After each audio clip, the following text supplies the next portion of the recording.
O tema, como tá aí, né? Sou chamado a. O Pedro, ele tentou me falar um monte de coisa que era para estar dentro dessa live. Daí eu falei, em vez de a gente conseguir botar isso em um tema, nós não vamos conseguir. Vamos deixar as reticências que elas falam por si mesmas, né? Assim, sou chamado a, cada um tem um chamado, a cada um Deus chama de um modo, em um momento, para uma missão específica.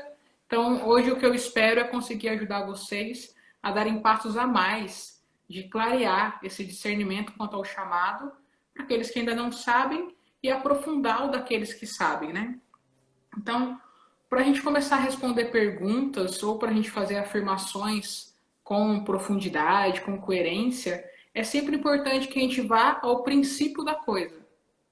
Porque se eu não sei do que está falando, eu sou chamado a quê? Eu não sei quem me chama, eu não sei o que passa na cabeça de quem está me chamando, não sei quem é, não sei nem quem eu sou, se eu posso responder ou não, se cabe a mim essa resposta ou não. Então, é importante a gente sempre começar pelo princípio. Então, nesse caso da gente ser chamado, a gente tem que pensar quem é a gente e quem é que está chamando a gente. Porque eu sou chamado a atender a campainha que está tocando. Ué, às vezes eu sou chamada a isso, né? Porque tem alguém me chamando. Ou eu sou chamada a acordar a determinado horário. Meu despertador tocou, tá me chamando. Então eu preciso pensar quem sou eu que estou respondendo e quem é que está me chamando, para eu saber. Não é assim? Quando é a mãe que chama a gente sabe. Se minha mãe me chama de T, tá tranquilo, tá favorável. Sobretudo quando era mais nova, né? Na hora que falava Maria Tereza, você fala, eita, que a casa caiu. Já era. Tenho certeza que a Lair gastou muito Pedro Henrique na vida dela. Pedro Henrique, já era. Você sabe quem tá te chamando, o jeito que chama, aqui ele tá te chamando. Então, primeira coisa é a gente saber quem nos chama, no caso da vocação que a gente está trabalhando hoje, quem é? É Deus. Quem é Deus? Quando ele nos criou para quê? Nossa, eu tô achando legal que eu acho que gente que é de fora do Brasil tá entendendo, né? Porque riu, ha, ha, ha, ha, ha, com J. Muy bien, muy bien. Sono contenta. Então, assim, quem é que nos chama? Deus nos chama. E no princípio, aí está a chave de tudo. No princípio, o que Deus quis de nós, o que Ele pensou para nós, qual era o plano de Deus para cada um de nós e para nós enquanto humanidade. Então, se a gente pega no princípio, é o livro do Gênesis. No hebraico chama, né, a palavra hebraica que diz Gênesis é justamente isso, no princípio, a gênese da coisa toda. Tem dois relatos da criação. Então, só uma dica rápida, não dá para a gente ler a Bíblia com fundamentalismo, de achar que Deus criou do jeito que está escrito lá, porque tem dois relatos da criação. O importante lá é a gente ver o quê? Que Deus nos criou do nada. Não existia nada, só existia Deus. Deus começou a... criou o mundo. Primeiro dia, segundo dia, tudo em seguida. Começou pelo céu, pelo firmamento, pelo mar. Se ele começou fazendo do barro. Isso não vem ao caso. O que vem ao caso é que não tinha nada, só tinha Deus. E ele resolveu começar a criar as coisas. E ele foi ordenando tudo que era caos. Botando a criação de um modo ordenado. Com princípio e fim, com lógica na coisa. Então ele foi criando tudo e quando ele viu que estava tudo, ó, belezinha, o que ele falou? Agora sim, o mundo está preparado. Eu vou criar algo que eu possa amar. E amar como filho, porque eu quero fazê-los imagem e semelhança do filho. E vou criar em liberdade, porque na liberdade existe amor. Então eles vão poder também me amar. Ele não nos criou como criou os animais, como criou os minerais ou as outras coisas. Ele nos criou a imagem e semelhança do Filho. E na liberdade para que nós pudéssemos amar. Alguém que não tem liberdade não ama, porque é uma obrigação. E o amor precisa ser livre para que de fato seja amor. Por isso Deus nos deu liberdade. Então ele nos criou a imagem e semelhança do Filho em liberdade para a gente viver com ele uma experiência de amor. Uma outra coisa que Deus fez logo ao nos criar foi o quê? Colocar o ser humano para dominar sobre a terra, para governar a obra da criação, para ser um colaborador dele, cuidando daquilo que ele tinha criado. Então ele falou, olha, tá aí os animais, estão aí as plantas, tá aí toda a natureza. Agora, como a cereja do bolo da criação, eu coloco o ser humano, o homem e a mulher. E vocês aí, ó, homem e mulher, cuidem de tudo, dominem sobre tudo, usem da criação de modo logicamente responsável, zelando por ela, mas em favor de vocês. Não é para que vocês estejam a serviço da criação, mas é justamente para que vocês se sirvam da criação. É o meu presentinho para vocês. Ó, tá aí o mundo criado todinho para vocês. Então, quando Deus nos criou, ele nos criou dessa forma. Então é importante que a gente pense a que Deus nos chama. Pensa o seguinte, Gênesis 1 e 2, né, na criação, no 3, o pecado entra no mundo. Se a gente pegar um pouco antes do pecado entrar no mundo, como era a relação de Deus com o ser humano? Vocês já pararam para pensar? Deus ia ao jardim do Éden passear para encontrar Adão e Eva, estar com eles, conversar, estar junto, saber como tinha sido o dia. Olha que Deus amoroso, um Deus que vai ao encontro da criatura amada dele, para manifestar amor, para ser amado. Então, o nosso Deus é um Deus de comunhão, é um Deus de presença, é um Deus que quer estar junto conosco. Isso é nosso Deus. Para isso e assim nós fomos criados. Então, antes de tentar discernir, pensar em qualquer outra coisa, é preciso que a gente tenha clareza nisso.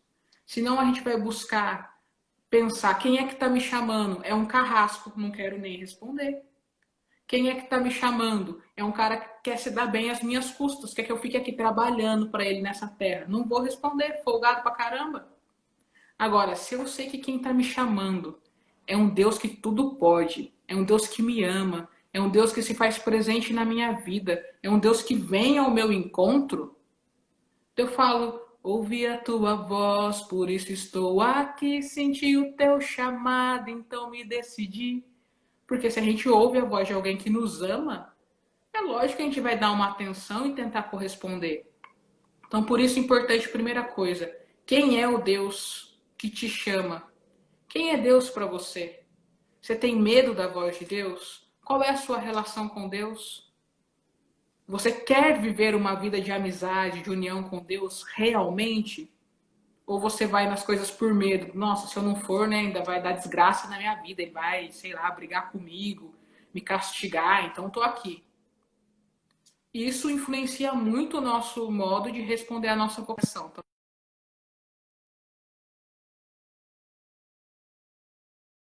Tomara que não receba mais. Isso influencia muito o modo da gente responder à nossa vocação. Quem é Deus então para você? Reflitam sobre isso, irmãos. Deus é um pai amoroso, é um amigo, é alguém que te chama ao amor e à comunhão. Deus é um senhor, é o dono da vinha.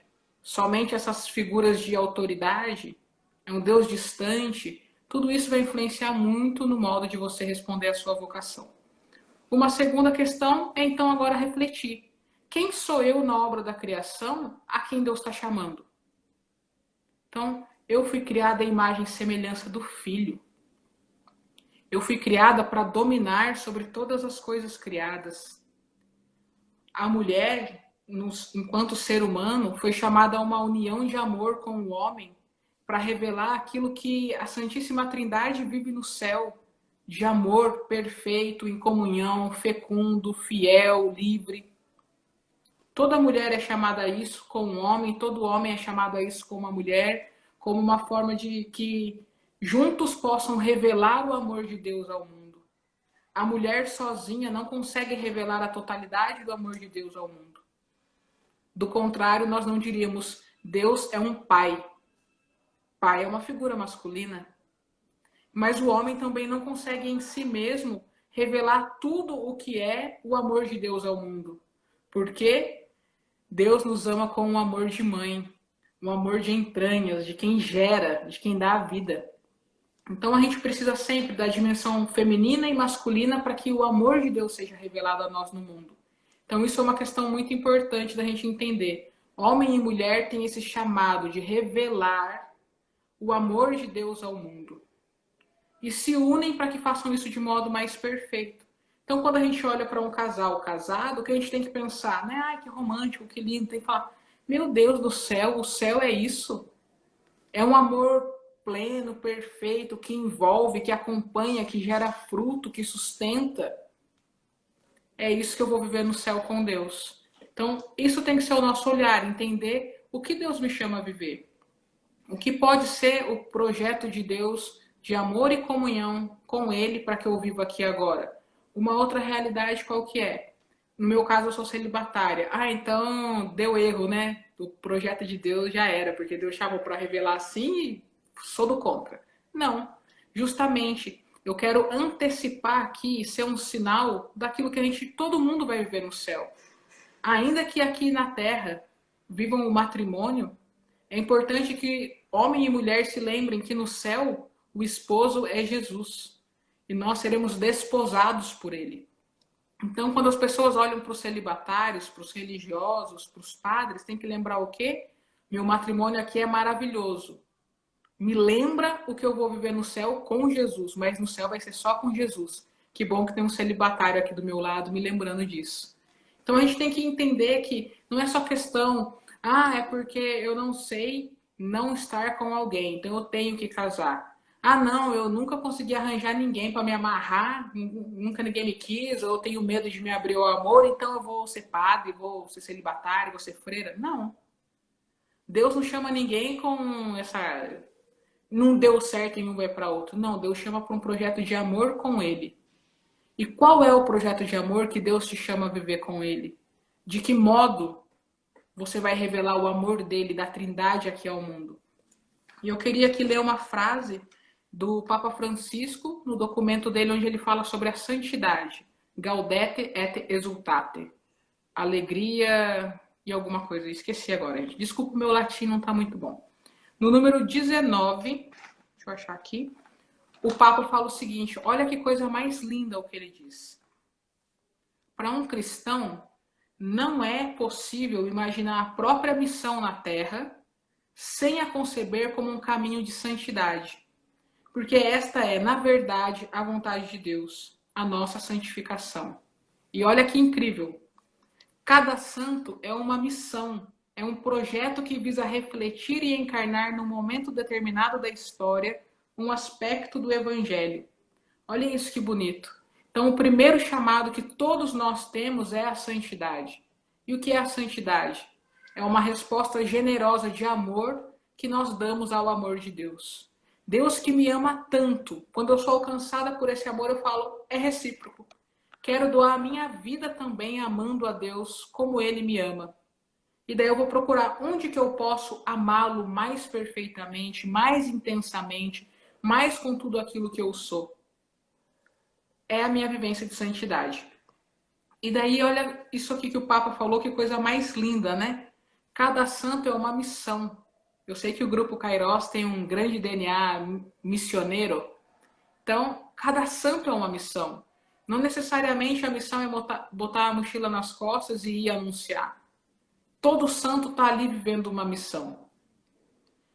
Todo santo é um projeto de Deus que visa refletir e encarnar na história. Então imagina que cada santo tem que ser um espelho que vai refletir. Ou tem que ser algo que encarne, né? Que assuma aquela história nele ali e encarne aí nessa história um aspecto do evangelho. A gente não vai conseguir viver o evangelho inteiro, a gente não é Jesus. Jesus é a palavra encarnada. Nós somos apenas imagem e semelhança quando a gente se esforça, porque às vezes a gente meio que mais é dessemelhança de Jesus, né? Pelo pecado e tudo mais. Mas quando a gente se esforça, a gente vive essa semelhança. Então, aí está o nosso chamado, então. Encarnar e refletir um aspecto do Evangelho. A gente não vai conseguir refletir e encarnar tudo. Na sua história, aí o Papa diz, né? Num momento determinado da história. Eu sou muito devota de Dom Bosco, muito. Mas eu não posso querer hoje viver o que Dom Bosco viveu do modo como ele viveu. 1, ele era homem. 2, ele era padre. 3, ele estava na Itália. 4, ele viveu no século XIX. 5, eu não sou ele. Porque ainda que a gente fosse irmão, morasse na mesma casa, né? Cada um é um. Então, o que eu preciso fazer? Entender e olhar para a minha história de vida, para o momento histórico que a gente está vivendo. Pandemia de Covid-19. No meu caso, em São João da Boa Vista, da maioria aí em São José dos Campos, de outros hermanos América Latina. Onde eu estou hoje, nesse momento histórico, Deus me chama a encarnar e refletir o Evangelho, pelo menos em um aspecto. Esse é o chamado que é para todos nós, o chamado à santidade, que se manifesta então dessa forma, quando eu reflito o Evangelho na minha realidade, quando eu encarno ele na minha realidade. Agora, existem muitos modos do Evangelho ser refletido. Existem muitos modos do Evangelho ser encarnado, porque o Evangelho é a plenitude da revelação. E nenhum de nós vai conseguir manifestar a plenitude da revelação, só Jesus. Então, o meu modo de refletir e encarnar o Evangelho é diferente do Pedro. E muito diferente em alguns casos, né, Pedrezeira? Mas é isso aí, nós estamos juntos na missão. É nós, Missão Vila Ema, cada um de um jeito, buscando ser a plenitude daquilo que Deus nos fez.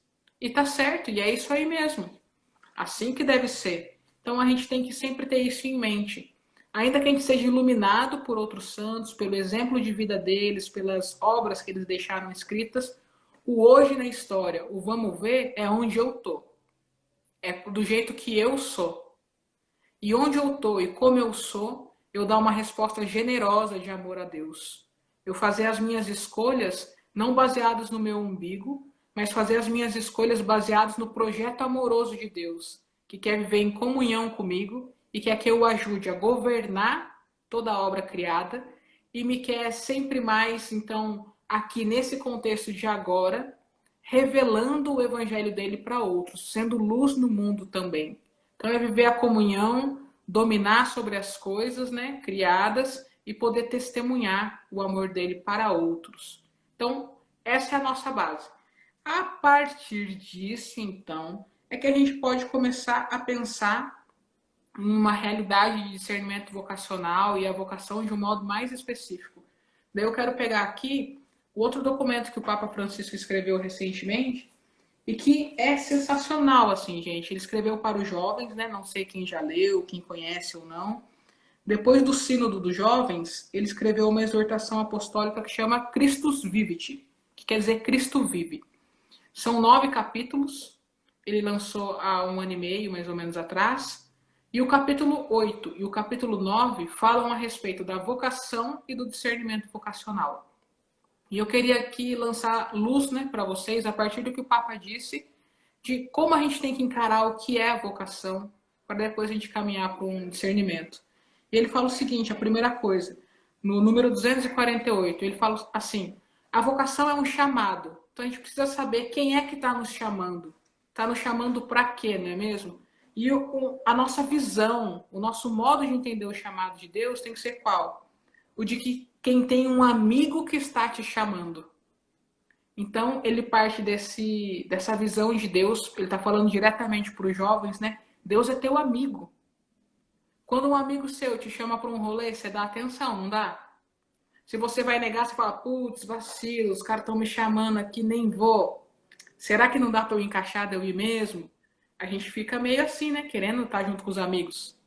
Agora, pensa que a vocação é o teu amigo, Deus, que está te chamando a algo. Então, ele diz no número 250, o ponto fundamental é discernir e descobrir aquilo que Jesus quer de cada jovem é, antes de tudo, a sua amizade. Ah, mas eu vou ser padre, eu vou ser freira, eu vou casar, eu vou ser missionário, eu vou ser celibatário, eu vou ser empresário milionário. Primeira coisa, seja amigo de Jesus. É na amizade com Jesus que você vai conseguir discernir o resto, se manter fiel na escolha que você tiver feito. Então, primeira coisa, meu discernimento vocacional, não sei o que fazer. Seja amigo de Jesus, tenha intimidade com ele. Rompa com o pecado que separa vocês. Viva em estado de graça. Viva o seu batismo fielmente.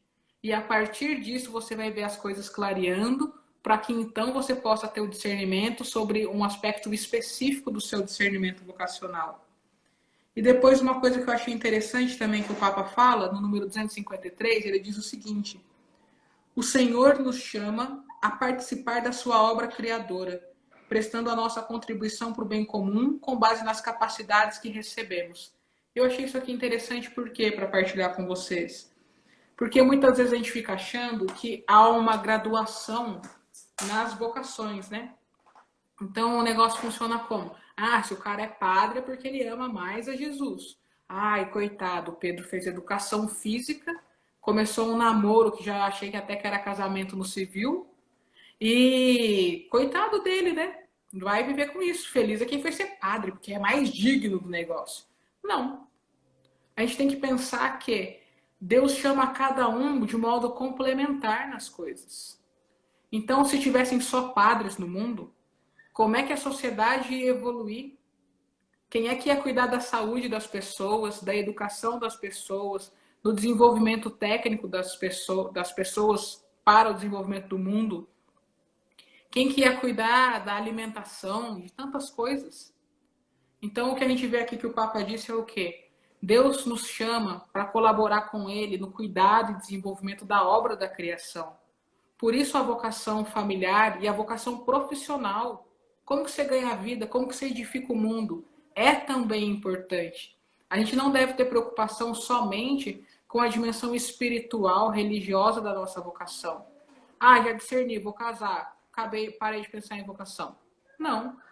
A minha vocação tem que ser como é que eu me coloco no mundo para colaborar com o cuidado da criação, para que a criação toda glorifique a Deus e sirva ao homem. Então, a sua profissão tem que ser o quê? Um modo como você exerce essa corresponsabilidade na obra da criação. E eu sei, gente, nós estamos no Brasil, né? Não dá para ficar escolhendo emprego. Ah, eu quero ajudar Deus na obra da criação. Mercado de trabalho, não dá, é correria. Não estou dizendo tanto e só para as nossas escolhas nesse sentido, mas para que você entenda que o trabalho que você tem é um modo de você viver essa vocação de colaborar com o mundo. E estando no mundo, nós que somos leigos, somos chamados a ser sal e luz, fermento na massa. Então eu não sou mais alguém que chega aqui, ó, baixa o cartão, faz o que tem que fazer e volta para casa. Não, eu sou alguém que chega aqui, passa o cartão para edificar a obra da criação com o meu trabalho, com o meu conhecimento. E para, enquanto eu estou com os meus colegas de trabalho, eu ser luz, eu ser sal, eu ser fermento na vida deles. Isso é a vocação dos leigos. A vocação do leigo não é sobreviver do jeito que dá e no final de semana, durante as noites da semana, ter serviço em paróquia, trabalhando em pastoral. Isso não é a vocação do leigo. Isso faz parte da nossa vivência, mas a vocação do leigo, a que Deus chama o leigo é o quê? Constituir família. Para que juntos, homem e mulher, possam revelar o amor da Trindade e colaborar com a obra de criação, sendo fecundos, gerando filhos e educando todos os filhos que Deus mandar para eles para o céu. Então eu educo os filhos para o céu, educo os filhos para o céu. Essa é a missão de um matrimônio. E cada leigo inserido nas realidades de trabalho e de estudo tem que ser o quê? Sal, luz e fermento. Fazer a diferença. É isso que o Papa falou na Gaudete et Exsultate. Refletir e encarnar o evangelho naquela situação específica. Essa é a nossa missão de leigos. Agora, para que nós tenhamos o sustento da vida sacramental, é necessário que existam sacerdotes.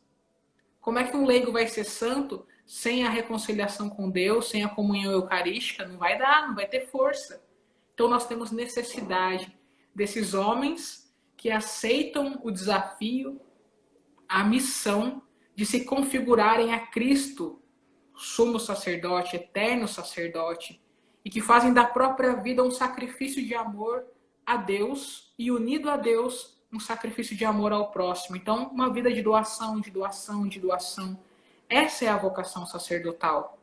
Edificar o mundo desta forma, na vivência mais semelhante à de Cristo, bom pastor, e dando sustento, literalmente, né, o alimento para a alma dos fiéis. E existe também a vocação religiosa, que é semelhante ao que eu disse da vocação celibatária, né?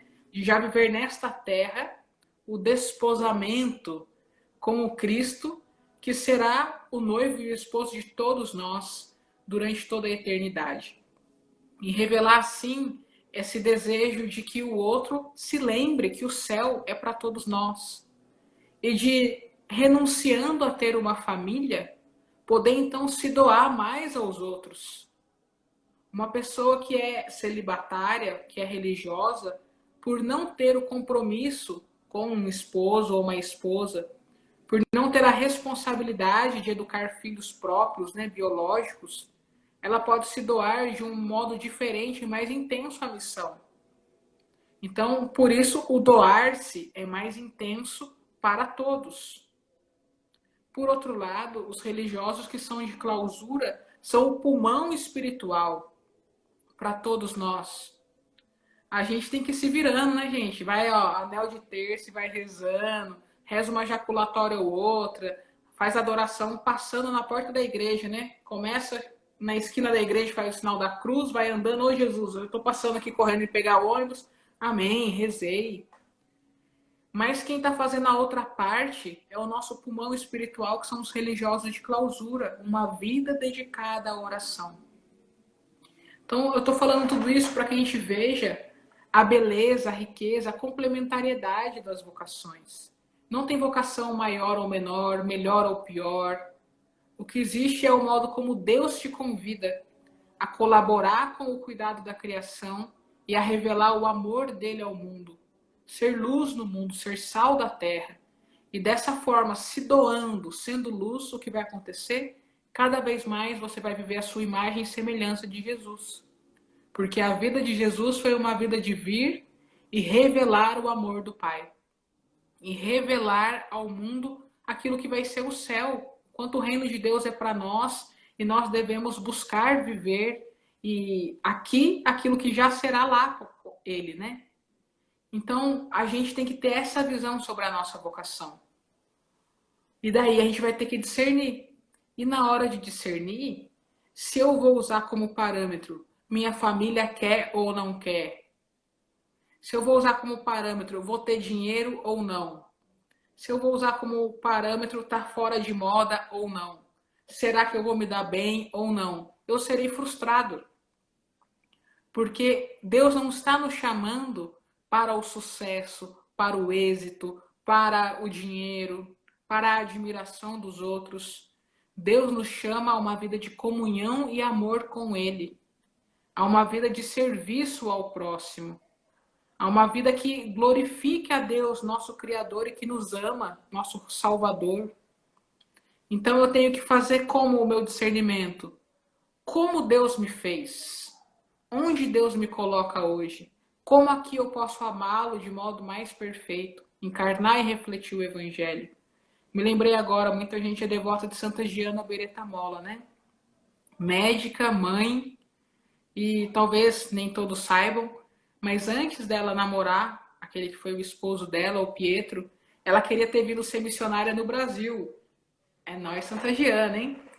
E o irmão dela já era religioso, frei, capuchinho, missionário no norte do nosso país.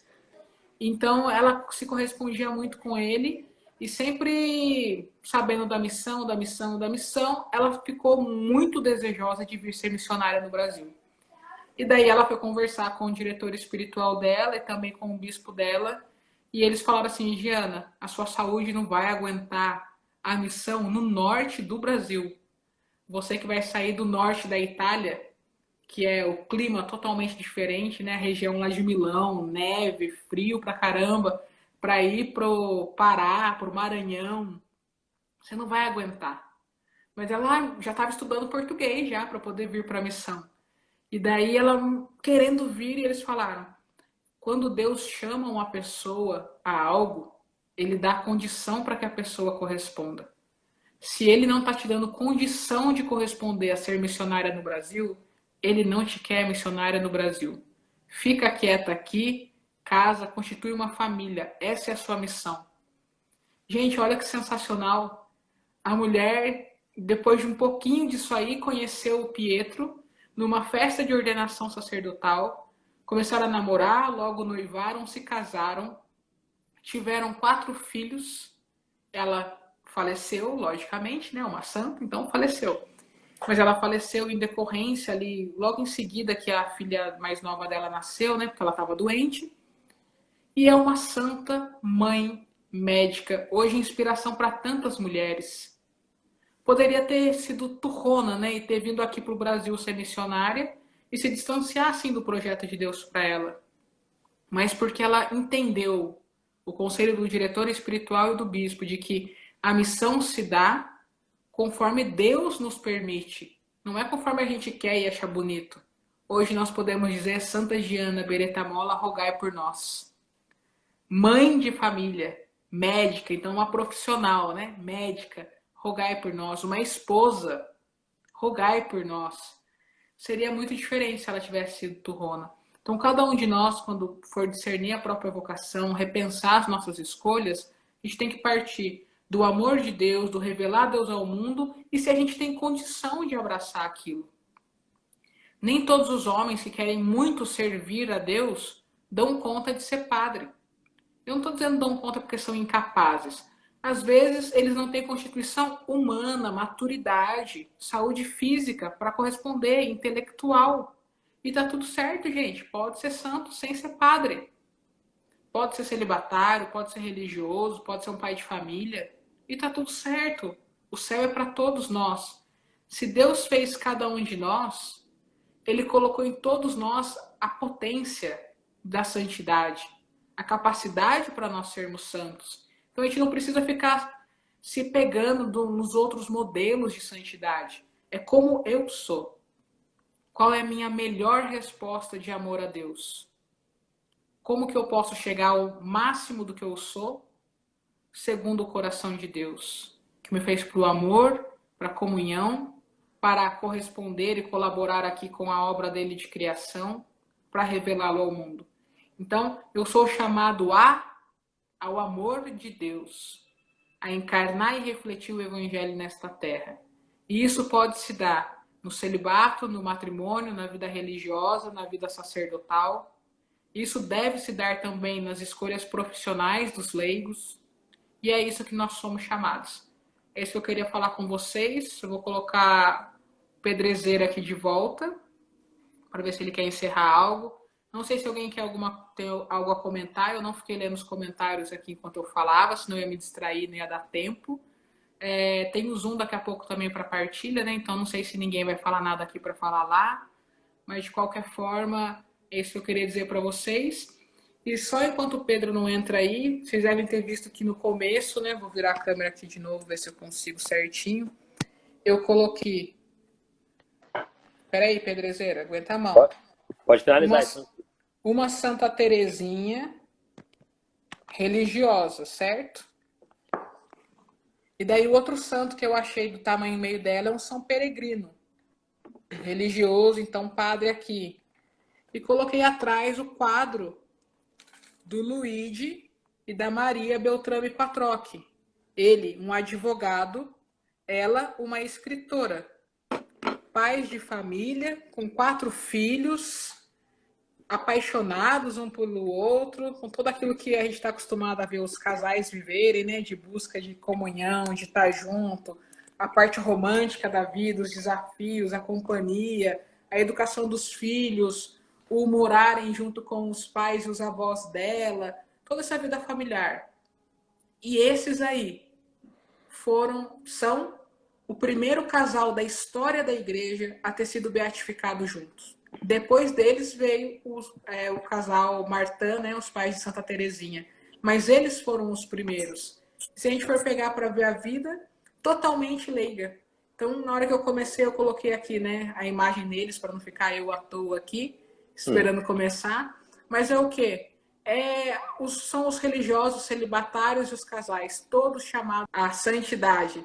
Ele na sociedade como um advogado de alto escalão do governo italiano, ela é escritora, e se a gente for pegar assim tantos outros santos profissionais em diversas áreas, cada um refletindo e encarnando o evangelho na situação em que estava. Então isso que é o recado maior que eu queria deixar para vocês. Vai que é tua, Pedrezeira. Amém, Tetê. Quantos minutinhos temos aí?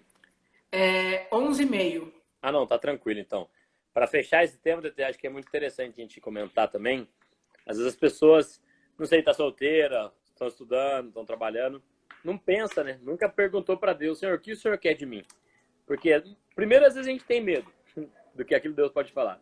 Segundo, que às vezes falta aí, né, uma intimidade, uma vida de oração para ter um discernimento, né, uma escolha. Porque quando a gente tem um encontro com Deus, aconteceu isso comigo, e acho que acontece com todo mundo quando tem uma experiência profunda, pessoal com Jesus, né, seja num retiro, numa adoração, numa missa, num momento de oração, ou andando na rua, Deus ele fala, ele nos chama pelo nome. E aí vem aquela curiosidade, né? Pelo menos foi assim comigo, lá aos 18, 19 anos. Eu estava fazendo educação física, terceiro ano. Nossa, eu quero ser missionário, eu quero jogar tudo, eu quero discernir minha vocação. Pensava que ia ser padre e realmente estava aberto aquilo que Deus queria de mim. Mas é interessante a gente orar, escutar a Deus e ver, né, o que o Senhor está me chamando a ser. E até mesmo para a gente... A Tete brincou que eu estou namorando agora, mas o namoro, ele é uma preparação... Mas o seu namoro é sério, né? Eu que brinquei claro, com o seu namoro. Ah, então é tá um bom. namoro para um casamento, glória a Deus. Estamos aí, Aleluia, irmão. apenas um mês e meio de namoro, mas é isso que a gente quer.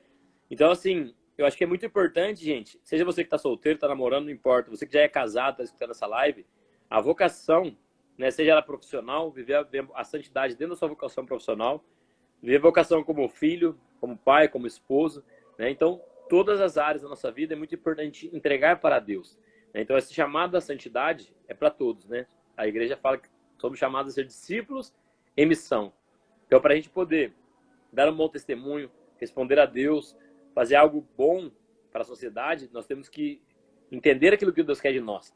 Né? E hoje eu vejo que a minha vocação como professor não é só realmente ensinar algo técnico, né, de educação física, de, sei lá, esportes, mas é também transmitir o amor de Deus, transmitir a paz, transmitir a alegria através da minha profissão. Então, acho que isso é interessante. Às vezes as pessoas ficam nessas dúvidas, né, existenciais. Para que eu vim nesse mundo? O que Deus está me chamando? O que eu quero fazer? Por que eu não sou feliz? Ai, meu Deus. Ora, irmão, ora, reza. Deus vai te dar direção, né, no seu trabalho, na sua família, na sua vocação. E é muito bonito ver quando a TT, que é celibatária, tem amigos celibatários que servem a Deus, sacerdotes. Como é bonito ver quando uma pessoa específica, né, de realmente entregar, porque todos temos o desejo, né, de ser pai, ou a grande maioria das pessoas, né, de formar uma família, constituir uma família, né, pai, É algo mãe. natural, né? Deus criou o homem e a mulher para isso. Quem não faz Deus... isso está renunciando. Não está Exatamente. vivendo o natural. É uma renúncia.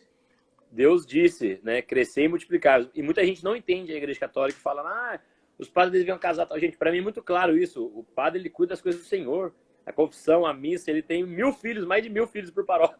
Então, assim, o celibatário, a irmã que está no hospital, que está no colégio, ou que serve numa paróquia, ela cuida das coisas do Senhor. Né? Então, assim, que bonito é. Né? A igreja católica, ela tem uma grande... Assim, gente, eu fui para Angola em missão, e é muito louco você ver, assim, o que os padres fazem lá, as irmãs consagradas. Eles estão mais de 20 anos lá, chegaram lá na época da guerra. Então, estou falando onde que eu fui. Mas em todo o mundo, né? A igreja católica, vamos tirar aqui a parte religiosa, é a maior instituição, né, de caridade do mundo, né? Onde mais ajuda, no Brasil e no mundo afora. Né? Então, realmente, Deus nos chama a ser missionários. Né? Agora, ser dentro do nosso trabalho, da nossa família, como consagrado, cabe a cada um escutar o Senhor e discernir isso daí. Encarnar e refletir um aspecto do Evangelho no seu momento histórico onde você está. Essa é a missão, né? Muito bom. E aí depois tá a me manda essa frase que eu quero colocar depois no nosso Instagram, tá bom? Eu não decorei tudo, não. Muito bom.